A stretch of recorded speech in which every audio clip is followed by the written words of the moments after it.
Swadee krap, Sat Shri Akal ji, and welcome back to TSN Talks. In today's episode, we have someone who's built a company from scratch, sold it, and is currently building another one. From building one of Thailand's first ever digital insurance platforms to now scaling his SaaS across 5 countries, it brings me great joy to welcome the person to my left, founder and CEO of Eazy Digital, Mr. Harprem Doowa. Swadee krap, Harprem, Sat Shri Akal ji. Don't, please, I'm not that old. How are you, man? All good.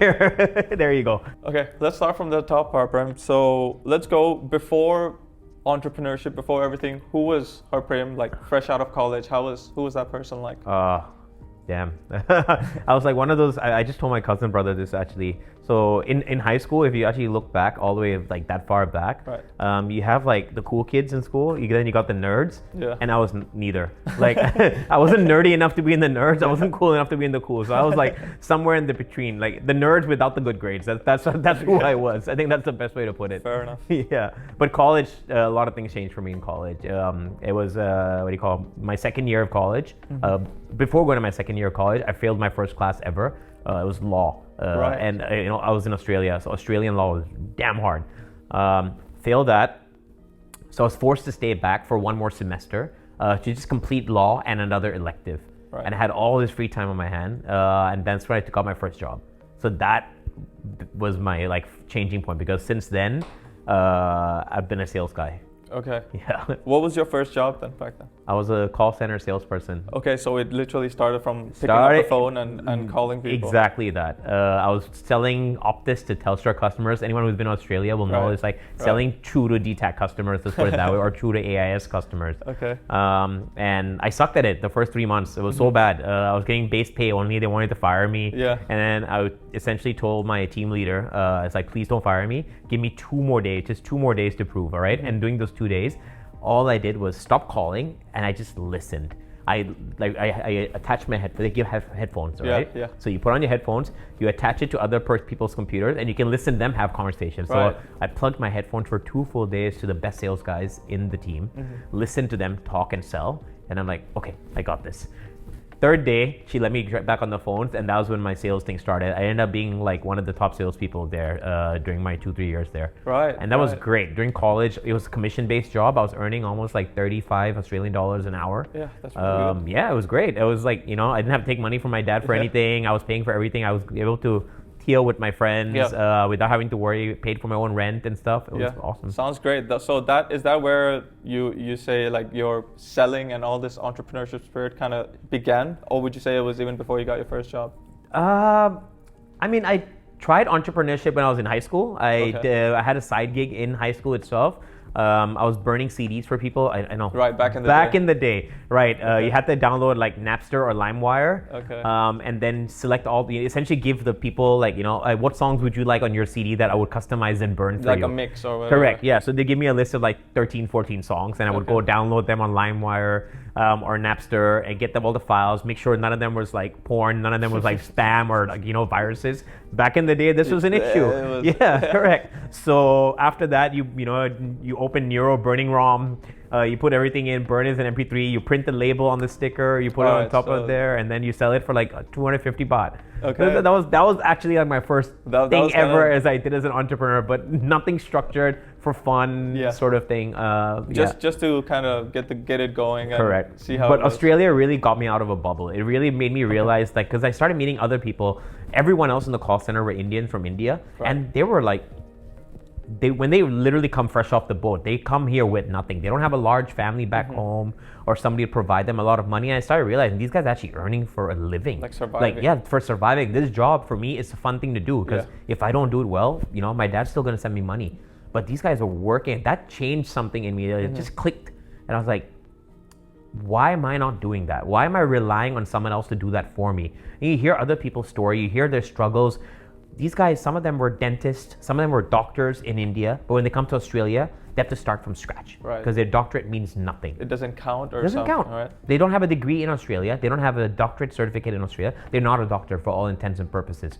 Even though they are a call center agent, but they have to work their way through college, go through everything again without anyone paying for everything, and get a job, pay for their living. And sometimes they had kids, and they had to take care of everything back home. They couldn't bring their kids here even. it was shocking, and Right. that really like flipped the switch in me. I was like, okay, I need to make it on Like my this own. is the real world. This This is the real world. I lived in a bubble. We'd live in a bubble We in do. Bangkok, man. We're very spoiled. It's very easy to live here. Yeah, that is a whole topic on its own. It's and true, It'll though. take maybe an hour just to if we Yeah. even start into that, right? You're right about that though. So it did kind of obviously bring you out of it and did that make you think a lot different after that? Very much so. I started seeing when you do sales, one thing that changes in you is that you don't fear rejection anymore, Right. because you're Yeah. calling like 200 people a day, and like You out kinda of expect it at some no point, right? 200 people a day, I was getting rejected 195 times. I make 5 sales a day, and that was great. And that was a good day. Correct. That was a good day. $35 per like an hour, like was based on the commissions I was getting. Perfect. Yeah. But 195 rejections. Initially, you feel it. After a while, you're just like, next, move on, next, move on, Yeah. next, move on, next. But at the start, I'm sure you thought like, is this me or am I doing something wrong? Like, what's going on here? Oh, How definitely. long was that process like? That 3 months, I almost got fired. Okay. So that in that time, right? Yeah. Okay, lovely. Talk to us after that. After you graduated college, what made you want to start your own company, let's say? I didn't. I came back from college. You know, everyone's like, get a job. You just graduate from college. So I did. I got a job. I was working at Financias Aires, a stockbroker.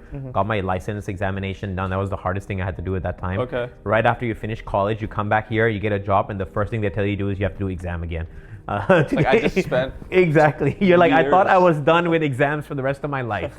Apparently not. Okay. Exam story doesn't end there. So it keeps going, by the way. So I had to do my license examination in Thai Okay. to get a brokerage license. I did eventually after 4 times, like, 3 times failing. The 4th time in I got Thai it. as well. In Thai. How big of a issue is that? Massive issue. It's not that I cannot read. I Yeah. cannot read fast. Yeah. And these examinations are 3 hours long, 100 questions, technical questions around law, Yeah. ethics, and financial Wow. calculations, and essentially like the stock market. It was very, very like reading financial statements in Thai and then like doing questionnaires on them. Not easy. Yeah. It takes you twice the time. It does. It took me a while. So that's why I was like able to pass. And honestly, I think I passed just because I remembered the questions and the answers at that time. Like, oh, I've seen that one before. Yeah, it's this. I've seen that one before. You know what? After you do it a couple times, Yeah. you will pass it. Correct. So that was my first job. I was a stockbroker for Okay. 2 years. It was How- great. did you enjoy that? One of my friends from high school actually days, Sanan, he was a stockbroker and he was looking to retire from that position. So Right.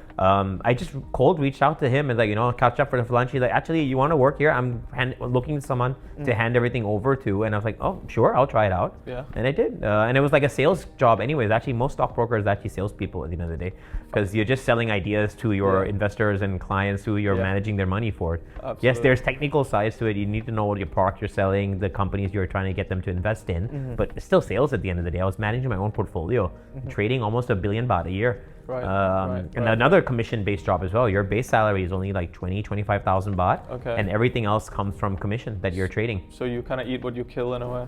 Correct. Yeah, I did that for 2 years. That was great. I was in Thailand. I was the only English-speaking person in the entire Thai company as well. 2,000 people. So that Wow. really got me out of another bubble that I was in, which is like Yeah. the foreign mindset. I really started working with Thai people, eating lunch with them every day, listening to what they talk about, their work mentality, how they deal with problems, how they look at the world. Made a huge difference. Right. Yeah. Right.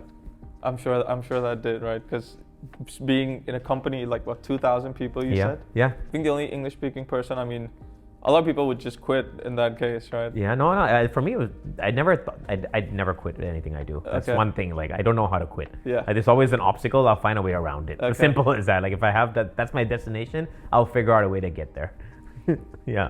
But no, actually, it turned out to be a blessing in disguise because I was the only English-speaking person in that entire company. Whenever there was an English-speaking client that they were onboarding, it would come to me automatically as awesome. well. Okay. So it was like Unique, Yeah, it was in a unique. I way. was actually helping the managing director do his sales to his English-speaking clients, which before he used to use a secretary to do. Okay. But secretary is not the same as someone who understands the market, who understands technical trading, can communicate that a little bit better in a more polished way to a foreigner. yeah. So we were like doing I was managing accounts for Indorama, for Yeah. Siam Waste Management, Okay. for Minor International. They're big companies. Big companies, Yeah, and their big C-levels who had portfolio, the companies were under my accounts. Right. Yeah. So those were definitely big accounts. Yeah.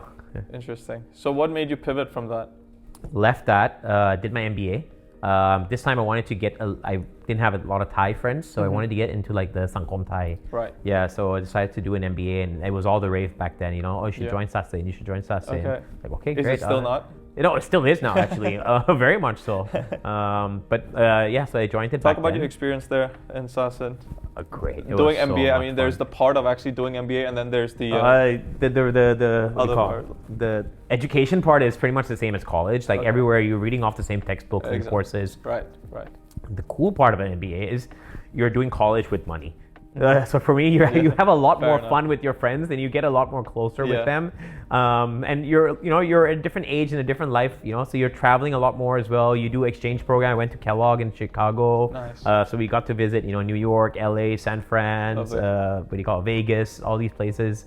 Went for concerts whenever we felt like it, because we've all got jobs before. We all had work before. And a lot of them came from big family businesses, and this gave me an insight into how they think and how they feel and what they act like and how they socialize. It's almost impossible to get into that crowd unless you're like, in a Thai-based school from the start, or you go to Rada and you get close to the people there, or you go to Sasin. Otherwise, let's face it, again, our community pretty much does live in a bubble. Yeah. How often do you get to socialize with people outside your bubble? Yeah. Very few and very rare. And for a lot of people, it's very uncomfortable as well. So it doesn't really feel. Yeah.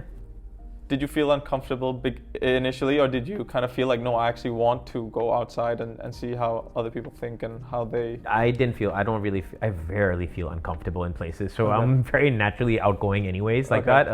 I think that came from my sales job. So no, didn't really feel that. Cool. Yeah. Cool. But it really, again, like, I learned a lot. I still friends with them till today. We still go out for dinners like at least twice, like once every quarter or once every 2 months, things like that. Fair enough. And it was just nice. It was a good experience. Left that, and then I started my entrepreneurship journey. So it kind of was Sasin the kind of turning point that made you want to start your own company? Was it when was this idea kind of in your mind? Again, like nothing. It seems like when you draw everything out in a timeline, it seems like everything happened planned. It's not linear, is it? No, nothing was planned. Like after I finished my MBA, again, you're doing an MBA program, right? Master's in Business Administration. Everyone is like, okay, now you have to do business. You have to do like, are you going to be an entrepreneur? Yeah. What are you going to do? It's like, okay, I do want to be an entrepreneur. How do you begin being an entrepreneur? Yeah. Like what? So what do you do, right? Yeah, what do you do? So I just started looking online. There was this thing called Startup Weekend. It just started in Thailand. Co-working spaces, or the concept of co-working spaces, just started. The first one was in Ekamai called Haba. Okay, in Ekamai Soy 4. Okay. Yeah, so this is like 2012. Wow. Very early days. So I just went there blind. I didn't know anyone. They were like, oh, register online for Startup Weekend. We're looking for developers, designers, and entrepreneurs. I'm like, I'm an entrepreneur. I want to be. So registered, went in, and met 3-4 people I've never met before in my life during like an icebreaker game. Right. Completed the icebreaker game, and then we started developing this idea that we had from the icebreaker game, which was like fluffy, and the words we got was fluffy and chin, and you had to come up with an idea based on those 2 words. So we came up with like fluffy chin. What has fluffy chin? Goats. Then from goats went to pets. And it's like, okay, so let's do something around pets. So we came up with the idea for a pet e-commerce thing. We pitched it. I'm the sales guy, so I pitched it. Of course. We didn't win though. We came second place. Okay. But the most interesting thing was one of the judges reached out to me about 2 weeks later after that competition. And he's like, hey, I love the idea that you pitch. If I invested, are you guys really going to build this out? And I'm like, of course. How much are you willing to invest? He's like, if I give you like 1.5 million baht for 50% of the company, would you take it? I said, yes. And that's how it started. That's how Pet Loft started. Okay, so that was kind of your first venture. Was this? What Correct. was it called? Pet Loft. Pet Loft. Okay. Selling pet products online. Right. Yeah, one of the first in Thailand to ever sell pet products online. Oh, interesting. Yeah. Talk more about that. What was the journey like? What did you do right after you got that money though? First of all, if somebody offers you like that, never say yes right away. Now I can tell people. There's probably some strings attached to it. It's not that there's strings attached. It's that money doesn't take you very far. Okay. Because the money, 1.5 million goes into the company. You have given away 50% of your company. You have to pay yourself a salary now. So I was paying myself like a base salary of like, let's say 80,000 baht a month. Right, that 150,000, 1.5 million is only gonna last me one person 2 years. I had to hire 2-3 developers. Each person's salary is like another 60,000 baht. Yeah. Right, I had to hire a UI UX designer to design the platform. I had to hire a merchandiser. That's like 5-6 people I already had to hire. It kind of eats up in We a few finished months. $1.5 million in like 3 months, Yeah. 4 months. Yeah, You get a fair space for rent and stuff like that. It goes away very fast. It goes away. Very, very fast. Okay. But I learned the people who had invested, the reason I said yes to them was they were the co-founders of a company called Ensogo, which was like Groupon of Southeast Asia. I don't know if you guys remember Groupon or not. Were you around for that? No, I don't think No? so. Okay. Enlighten me. So this is like a coupon selling website. So you can go there and buy coupons from anywhere for any shop. And back then, like people were selling coupons for Dairy Queen, McDonald's, whatever like that. Like, you know, coupon 2 baht, 10 baht, 20 baht, things like that. Okay. For like 10x the value or 5x the value stuff. Yeah. So you're saying the person that kind invested of in us was the co-founders of Ensogo, which is like the Groupon of Southeast Asia. Okay. Yeah. Interesting. So that's I knew who they were. They were like royalty in the e-commerce And space. you kind of wanted to work with them more so. Very more than much anything. so. Yeah. So I learned a lot from them. I learned how to hustle from them. I learned how to stretch, like take a little bit of money and stretch it. I learned how to fake it till you make it. I learned how to like hack my way through problems. So I'll give you an example. Like what is in e-commerce companies, it's essentially a storefront, right? Yeah. The storefront is your online website. Yeah. Basic sales 101. What do you need to be able to sell?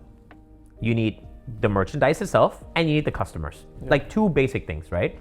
The customers were, okay, you do marketing on Google, Facebook, that sort of thing. Those are the only 2 channels available back then. And you maybe buy like ads on Kaidi or Tala.com and stuff like that. Yeah.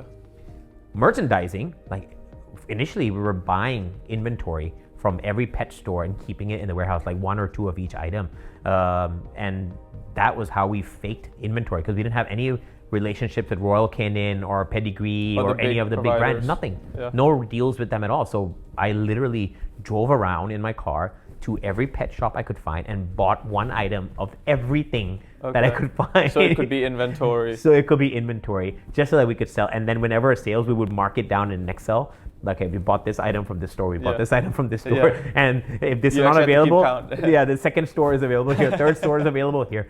The first 6 months of running that company before we got deals, before we had traffic and traction to go show the big brands, sell directly through us or give me your inventory on consignment without me having to pay for it and then I'll sell for you. It was that. Like every day my ritual would be waking up in the morning, driving my car, stopping. I had a list of buy orders and then my other like admin had a list of their buy orders and we'd go tackle this list, dump it in the back of the car, go to the warehouse, drop it and then go to the office and then continue developing. And that's how the day goes. That's how the day went. For 6 months. That's how I started Pet Loft.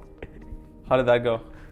Went great. We expanded into baby products and later on. Obviously, like we raised more money from investors. Okay. Total, we raised almost 25 million to almost $30 million in total. Okay. Yeah. So quite a decent amount. E-commerce, you burn a lot of money. You spend a lot. So even though like don't forget at this point 6 months in, we're buying retail and selling retail. We're not making any margin because it's just literally proving the concept that we can sell stuff. That e-commerce can work because I'm sure back in the day, 2012, 2013, it must have been we wanted to see if there was a demand for this or not, right? So they were willing to fund that and invest that, and there was. Eventually, we were doing almost 60 million baht worth of sales a month for all of our products across all the categories. That's how many? Within 4 years. Okay, 4 years in. 4 years in. That's kind of the numbers we're talking. Yeah. And how were the margins? Like, were you able to get? I'm sure you were able to get good deals after correct. that. We started getting deals directly from suppliers. We even looked at manufacturing some of our own products. Okay. Like, do you know like what's the best-selling pet product in what do you call it in Thailand? If you had to guess. I'd assume something Royal Canin related, right? No, it's not even food. It's cat litter. Oh. Sai Mao. Interesting. Yeah, exactly. Yeah. It sells like crazy every month, but the worst thing to ship because it's so heavy and it's so cheap. Fair enough. Yeah, each bag is like 5 kilos. And it's like, and back then logistics was not the way it was today. No, you didn't have Lala Move, Line Man. Grab was still Easy Taxi, if I'm not mistaken. Oh. Yeah, back in the early days. Quite a while ago. Yes. Wow, so how long did you work in that company for? It was 4.5, almost 5 years. But then by that time we raised a lot of funding, so my shares got diluted down quite a bit as well. So even though I was still the CEO of Thailand, we'd expanded to other countries, but the management decided the board of directors decided to hire a regional CEO to sit on top of me, and then they had another CEO of a company we acquired in Indonesia. Okay. And that's when they decided to, things started like feeling not my company anymore. So I was like, should I stay? Should I not stay? The final nail in the coffin actually came when they decided to steer away from being in the vertical business that I was in, which is like pet products, baby products, cosmetics. They wanted to go into general e-commerce and compete against Lazada and Shopee. Okay. Electronics and everything. Okay. And I'm like, if we do that, we're gonna die. Big step. It's a big step, and we don't have the budget for it. Back then, Lazada was spending almost ~1 million baht a day on marketing. Oh my. A day. Yeah, that's crazy. Yeah. Our entire marketing budget was like $1 million a month. Okay. Yeah. That's literally burning. They're burning. Yeah, Lazada and Shopee just became profitable in the past few years. Yes, exactly right. How long like last have they year, been burning for? 10 years plus. That's just crazy. That's the mentality. That's the game, because the whole game of the startup back then was you scale, you invest a lot of money, just and make it so big. Make it so big that it becomes people become dependent on it, and eventually you make money from it. And you can't ignore. But then by that time, you've changed a lot within the company. The prices start going up, but the customers are so sticky to the product, they're not going to leave it. Look at Grab. Grab just became profitable a year or two ago. They've been around for how long? Not too long. Correct. Not too long at all. Yeah. So when they decide to go general e-commerce, Right. I'm like, look, you cannot compete against the big guys. I'm not going to fight this battle. I'm done. I'm out of here, because I know this is going to be a sinking ship, and you're steering it straight into the iceberg, and I see it happening. Right. So I left on good terms. I still had shares in the company. They were still worth a lot at one point, almost like $2 million. But I was like, okay, it's okay. I'll leave it there. Hopefully they won't kill the company. They did. 2 years later, the company went bankrupt. Unfortunately. Right. I got a nice email from the liquidator saying that we'd like to liquidate your shares. They're worth $2.50. How would you like me to transfer it? I politely told them to go F themselves. That must have been heartbreaking, though. You spent 5 years working for a company and a mission, and even though it could end in good terms, whatever, but you just spend so much time and energy onto something you'd like to see grow. But by that time, I had already started Frank, which was my second venture. Okay. Yeah, and it was still in e-commerce, and I was like, okay, what do I enjoy about e-commerce? What made you kind of want to pivot? So going from pet, which is literally merchandising and product based, to, insurance is a completely different game. You would think so, but then the way I looked at it was just a product difference. There is a product difference, but it's more so also the nature of the product. The concept with insurance is how complex it is. It is, correct. And this is where I had to do another exam. There we go. I had to get a brokerage license. And again, I failed about 3 times before I finally got it. You think you're done with exams for the rest of your life after college? You're not. It just keeps I hope coming. That was the last one. No, Sasin also had exams, by the way. Okay. Okay. Was there any element of something left from the previous company, which is leaving Pet Loft, nothing. that made you want to still go into e-commerce and stay within the scope? I still saw I looked at the trends in the US. Every industry, the first phase of digitization of that industry is e-commerce. Selling e-commerce or retail, essentially e-retail, selling of that product online. That is the first phase. The second phase of an industry going digitization is when the picks and shovels and the tools used to do that start becoming more powerful. So in e-commerce, you look at logistics companies, payment gateways, ERPs, CRMs, Shopify, all these side ecosystems that are built around e-commerce to facilitate e-commerce. Right. I started looking at industries that hadn't digitized yet, that I could apply the skills that I had in e-commerce to that industry. Okay. And for me, the financial industry was a big one. Okay. Nobody was doing anything online. And this was back in 2016, 2015. Okay. Yeah. Okay. Nobody was doing anything online. At that time, even apps for devices like Bangkok Bank still didn't have an app yet, if I'm not mistaken. Everything was still done through bank books. Okay. SEB had 6 apps for some reason. Kasikorn didn't have an app, or they just launched their, again, very early banking days. Early days. Yeah. So I looked at the list of industries that are available. Okay. Insurance is one of the biggest industries in the country. Yeah. But nobody was doing anything online. Yeah. So I'm like, I could sell insurance. How hard can it be? Literally like that. And then I started, did the license examination, started a company, got fundraising from Hong Kong. Okay. Based off the idea, they invested almost $7 million into the company. Right. And I used that money to run the company without ever raising again. Okay. From start till exit. But the core concept at the start, even when you said, okay, I wanna disrupt this industry, so to speak, how did you go from there to even getting funding to be able to launch whatever idea you had? Because was the thought right away I'm just going to sell insurance online, but there's so many types of insurance first that you can sell? No, we started with motor insurance first. Okay. It was the biggest market. So we tackled the biggest one first. So you just started off by becoming a company that sells motor insurance online. Correct. Was that the core concept? Yeah, initially we weren't even able to sell online. It took us I mean, 4 what months. about approval and getting approval from? There was none. There was no regulation around selling online. Zero. You could just sell. We could just sell. We had a call center team. We had licensed brokers in our company that we hired, and technically the sales were going through them. There was no regulation around it. Right. And were you back to picking up the phone and calling again? Yes, I did. Okay. Literally, I was like, every lead that came in, I would call and I would try to close the deals. And it was great because it helped me learn a product very, very quickly. More than doing the examination, but now selling it, I learned everything there was to know about insurance, what customers would say, what they were facing, what questions they were asking, what journeys they were going through. And that helped me design the platform to where it became. Okay. Yeah. So did you design the platform to begin with, or you started selling and then designing the platform based Initially, it was that? just a website that had products on it, had motor insurance on it. Customers could come in and select the products that they wanted and drop a lead. That was it, like contact us or something like that. Exactly that. That was it. That was the first version. A contact form. Correct. Basic. Then the second version was where we started adding actual prices of the products because we finally got to work with an insurance company who's willing to work with us. The Bangkok Insurance, the first company to work with us. Okay. First year sales for them was like 15 million baht. Second year we went to 70 million baht. Okay. Third year we were doing 130 million. Wow. Fourth year we were doing 350. Fifth year we were doing 500 million. Okay. And this is just off one provider. No. Overall in total. Then, yeah. Slowly we kept scaling. You mean like revenue in terms of Yeah, revenue at the whole how company wise. How much premium? Yeah. Right, interesting.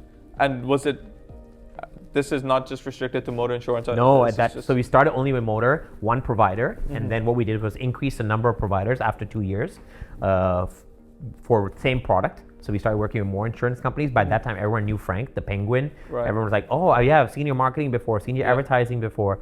Oh yeah, seen your products. And more people started coming on board. And then the second thing we did was, the third phase of it was launching different products from different insurance companies. And that's how we really just kept So just kind of getting bigger and bigger, slowly getting bigger, slowly getting bigger. And then COVID hit. And that was the best thing ever because we were quick and nimble enough to launch COVID insurance on the website within like 3 weeks of COVID happening in Thailand. And we sold almost 50,000 policies in 2 days. That's crazy. Yeah. 50,000. I mean, I know that there was a lot of fear that time, but 50,000 policies in 2 days is ridiculous. Yeah. We were working in the office like till 1 a.m., 2 a.m. How many people did you have in your team at that time? We had 110 people at that time. Okay. A majority that were salespeople, like 60, 70 were salespeople. Right. And then the managers, marketing team, operations team, things like that. Okay, fair enough. Was that the point where you were like, did you think about selling at that time or exiting at that time, or was that something that came up later in your journey? So whenever you're doing a startup and you get investor money, the concept is always to try to exit the company because your investors need to make their money back. They need to make their money, Correct. So the plan was always to exit. Would I have wanted to exit at that time? No, I didn't actually want to exit at that time. But my investors wanted to exit at that time. And my co-founder, who founded the company with me, left the companies 2 years in and she sold her shares back to the investors as well. So by that time, the investors actually had a majority right to make that decision. Yeah, so they pushed for a sale and it happened. Hindsight is like 2020, but at the end of the day, I don't regret it at all because I think everything happens for a reason. That's when Boltech acquired us. And I was working with them for 2 more years after that. So you continued in your position after getting... Changed as well, because when they acquired us, they didn't want us to keep the same business model. They didn't like the direct-to-consumer business, but they liked the platform that we had built. Which was like you could go in and literally buy insurance online, see and browse all the policies. It sounds simple enough, but essentially what we had to do in the back end was build a system that allowed us to integrate to 20 different insurance companies, standardize all the packages, the pricing, the coverage amounts and details, make a customer journey that was simple enough for customers to come in, select the products that they want to buy, select Agoda. Essentially, if you look at Agoda, what Agoda did for hotels, I did for insurance. So it was like kind of like a quote builder, so to speak. Correct. So they that's the platform that they acquired. But they wanted when you look at direct to consumer, what that means is I'm spending the money to acquiring the customers. When you go B2B2C, which is what they wanted to do, they wanted someone else to acquire the customers and drive the traffic to our platform. So that's when I started switching my role a little bit. And I started doing partnerships instead. So again, still sales at the end of the day. Right. But now I'm just selling to big companies, convincing them to drive traffic to my platform.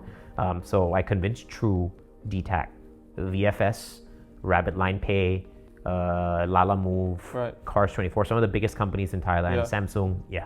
To send whatever like insurance inquiries they have to. Interesting. And that's how I was doing that for 2 years.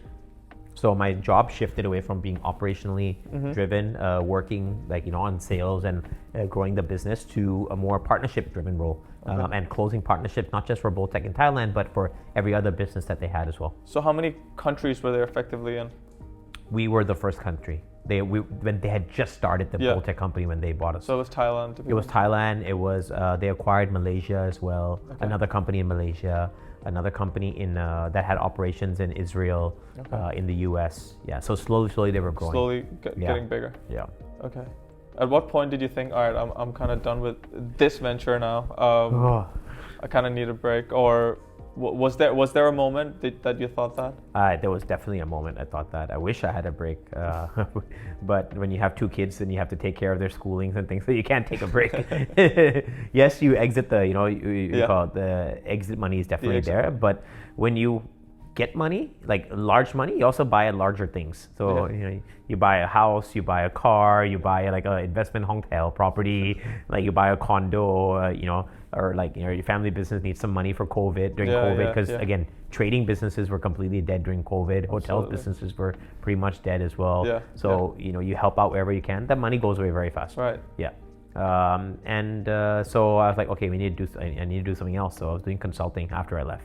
But what triggered me leaving was actually politically, like I just couldn't work under other people. Okay. It just didn't sit right. Would you say let's just say there was a clash in judgment or something like that? Not that. Direction? Not even that. As an entrepreneur, it pays to be proactive. See problems, fix problems. As someone working in corporate, you are supposed to stick to your own lane. You're not supposed to see problems or point out other people's problems. You're not supposed to help them fix it. You're not supposed to do anything proactive in that sort of sense. Right. You're supposed to stick to the reporting line. Stick to your lane. You've been given a job and stick to it. Essentially, you're being paid a lot more to work a lot less. Right. So that's what I felt. It was definitely like that for me. So I enjoyed it for a little bit. Not that I didn't. But there was a point where, by the way, like at that time, I think I even moved to Hua Hin and just lived there, because it's still COVID times. You're talking about like 2020, 2021, 2022. Everyone's in lockdown. And I was like, why live in a condo or whatever like that? Let's just go. Get out of Bangkok. Get out of Bangkok. Go live in. I lived in Hua Hin for like a month or so. Okay. And I started realizing that I'm actually doing so much less because I have so much free time. Something in me, like someone said to me a long time ago, right? Corporates pay you well, like at least especially nowadays, they pay you well to do less, but they make you dependent on them. Like you become used to that, working less, doing less, and being a salary man. Right. And for some reason that just resonated in me quite a lot. And I'm like, if I'm just stuck in this loop, I will be in this loop for the rest of my life. Whether it's this company or another company, I'm just gonna be a salary man. I'll be waiting for that paycheck at the end of the month. My drive to do more, to change things, will be lesser and lesser as days go by, because I'm not incentivized to do it. Absolutely. Why bother?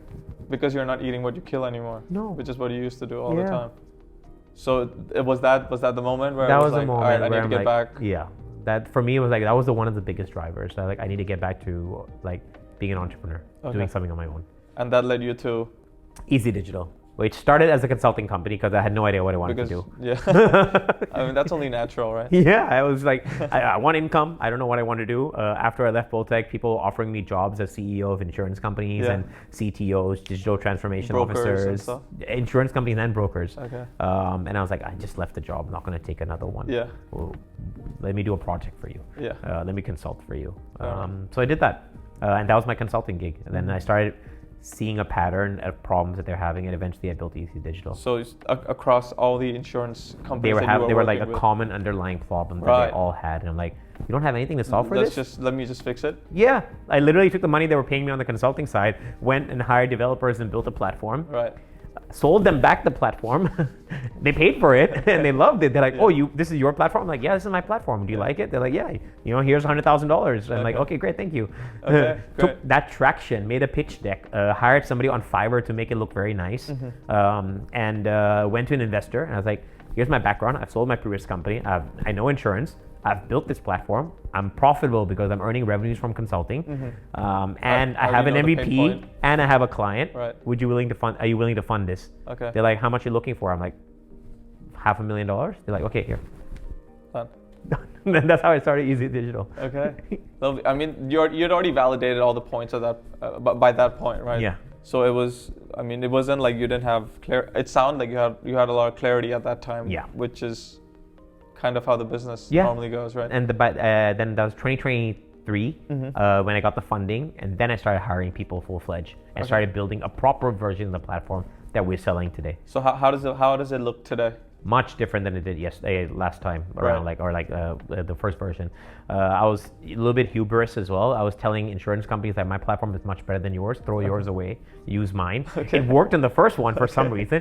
Did not work with everyone else. Don't tell your customers their product sucks, no matter how bad it does suck. Right. So I had to break down the platform that I was building, make it modular, make it so that I could sell a bit and piece to them one piece at a time. Okay. And be able to integrate across the entire system as well. So even if they don't want to use my entire platform, they can use pieces of my platform within their existing systems. So there started to be some of the challenges you saw when you eventually built the product. Yeah. And so you kind of, how big's the team looking right now? 12 people, small. I want to be like Telegram. Right. You know Telegram? Yeah. You know how many people they have in their entire company? I don't think it's more than 20, is it? Correct. Yeah. That's exactly right. Even WhatsApp only had like 50 people when they sold to like Mark Zuckerberg. Yeah, of course. That's a true platform. Okay. Yeah. I know we've kind of talked on a lot of topics here. Most of it about insurance, surprisingly. Yeah. It's a very boring topic, man. Like I'll just give you a really fun story. I was pitching in Hong Kong last week on stage, and under the InsurTech and Health Tech category. The guy that went ahead of me was like, I'm here to cure cancer. We've created this new molecule that can target cancer cells. And I had to go up after him. And I literally just went on stage and I'm like, I'm selling software to insurance companies, helping them make more money. It's boring as shit, but guess what? It works. After curing cancer too. Like what? I can't fight against that. Like, come on, I'm not doing anything revolutionary. And sometimes the most boring things you do is the things that make you money. Cool. Yeah. So based on what we talked about, what would be your kind of advice to any young entrepreneurs, anyone that wants to start their own company, build their own venture? If you have an idea and if you have validated that idea, there are actually people out there who are willing to invest into it. It's simple as that. I built this company I initially put my own money into it, whatever I was earning from consulting, instead of taking it and keeping it in my bank account, I was reinvesting it into the idea. You can do the same. You don't have to quit your job. My job technically at that time was a consultant, but I took my spare time to build a platform and to do something with it, to reinvest it. Right. You can do the same. I would never tell people to quit their job then start their idea from scratch. I would only tell you to do that once you've validated the idea, and by validation, not with friends and families. No, actual customers at scale who are willing to buy from you. People who are willing to pay you. People who are willing to use your platform. Once you have that, then you quit and give it all, and then it'll be fine. Right. Yeah. So validating the idea, I'd say, probably the most important part. Most important thing. And you can start it for cheap. You don't have to spend a lot of money to do it. I think that's kind of the misconception. People always think it's really expensive, or I have to lose something to gain something, which is obviously that's true, but it doesn't cost a lot. Honestly, with AI nowadays, it's cheaper than ever. It's cheaper than ever to start something. Go get yourself a ChatGPT subscription. It's $20 a month. You spend more on that on Starbucks. Like, it's ridiculous, right? How much does it cost? Don't be afraid to spend a little money here and there get someone on Fiverr to create a really nice pitch deck, because if you're pitching to investors, that's your first impression. The pitch deck cost me $50. I created a video. I used I hired a designer from Ukraine to build Figma for me on the prototype. Right. Before I knew what the platform was even going to be built, so that I could do demos on the Figma. Figma is essentially a prototyping tool. Yeah. You can use Lovable now for so much cheaper. There's so many tools out there that can essentially allow you to. You know what? I think the best analogy I could do is if you're building a house, right? Before you go ahead and build that house, you build a plan. Before even building a plan, you get do an a architect. you get an architect to just do the design, just show you those beautiful pictures, and that's what people end up buying, right? At the end of the day, The foundation. yeah. Forget about the foundation. Not even build, nothing. Yeah. Just that beautiful picture Right. that the designer shows you. This is what your house could look like. Yeah. You know, this is where the bedroom, the Imagine lights are gonna be. This is what the furniture is gonna look like. Look at these designs. Look at these layouts. That's it. That costs nothing. But if they do that right, you'll buy into them, and then eventually everything else starts coming bit by bit. Right. Yeah. But start with that. Start with those kind of things that just make it look good, so that you can actually validate the idea or try to sell the idea. Get signups. Get people to register online. Whatever it is, basic stuff. Perfect. So validate your idea and don't be afraid. Don't be afraid. What's the worst that can happen? What's the worst that can happen? That's like my favorite dialogue. I tell my staff all the time, ไม่ลองไม่รู้ Yeah. Yeah, ลองไปดิ What's the worst that can happen? Sounds good. So that was Harprem from Eazy Digital. Thank you for your time today on TSN Talks, Harprem. No. We look forward to seeing where Eazy Digital goes in the future. I appreciate it. Thank you for your time and สวัสดีครับ สวัสดีครับ Hey guys, my name is Prem. I'm the co-founder of Eazy Digital. I've got my other team members here as well. Hi, I'm John. I'm the CTO and co-founder of Eazy Digital. I look after product and tech. Hi, I'm Tintin. I'm head operation and co-founder of Eazy Digital. I'm taking care of operation and customer onboarding. We're building an agency management platform for the insurance industry, helping insurance companies and brokers distribute better through their sales forces. What we're trying to do is become the sales force for the insurance industry. We're built from industry experts like ourselves, having been in insurtech for the past 10 years and having sales experience ourselves as an agent and broker too. Our platform is completely modular. We've got world-class security. We've got ISO certification. We've got SOC 2 certification, and we're building everything from the ground up to help insurance companies and brokers sell better in a more digital way. We're doing this globally. We've got opportunities in Africa, in Middle East, and all over Asia. Looking forward to meeting you guys.